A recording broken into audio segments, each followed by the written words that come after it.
হাই everyone, আজি এইটো room এতিয়া মই চাফা কৰিম অকলে অকলে। অকলে অকলে কাম কৰিম বুলি লেবেলটো মাৰোতে আহি গ'ল আমাৰ অস্তাদি দাদা। মানে প্লেনটো এনেকুৱা আছিল, এইটো ৰুম মই চাফা কৰিম বুলি প্লেনটো বনাইছিলোৱে।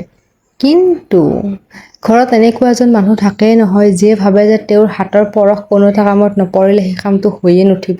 ঠিক তেনেকুৱা হ'ল আমাৰ দেউতা। তেওঁ ভাবে যে সকলো কামতে তেওঁৰ অকণমান হাতৰ পৰশটো লাগিব, তেতিয়াহে কামটো আকৌ বেছি পাৰফেক্ট হ'ব।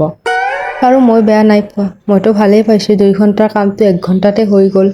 আৰু মই যদি 100% কাম কৰিবলগীয়া আছিল, এতিয়া মই 10% কৰি বাকীখিনি 90% দেউতাক দি দিছোঁ। মই একদম বেয়া নাই পোৱা। কিন্তু এইজনক আমি অস্তাদি দাদা বুলি মাতোঁ। সকলো কামতে অস্তাদি আৰু তেওঁৰ আদেশমতে কাম কৰিব লাগিব। আৰু এই কামৰ মাজতে দেউতা আৰু মোৰ কিমান কাজিয়া হয় তাৰ কিন্তু হিচাপ নাই। আৰু এতিয়া মই তাৰ ওপৰত উঠি পুৰা চাফা কৰিছোঁ। মানে চাফাটো ঘৰটো সদায় কৰোঁ, কিন্তু এটা ডিপ ক্লিনিং বুলি এটা শব্দ আছে নহয়, ঠিক তেনেকুৱা। মানে প্ৰত্যেক মাহত বা 2 মাহৰ মূৰত এটা কোণা চাফা কৰোঁ পুৰা ভালদৰে।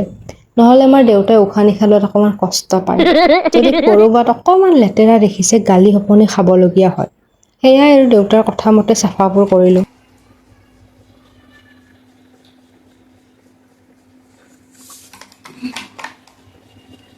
মৰি গ'লো ৰাইজ, মৰি গ'লো। বহুত গৰম দিছে আজি, বহুত বেছি গৰম। মোৰ মুখৰ অৱস্থা চাওক। Bye bye.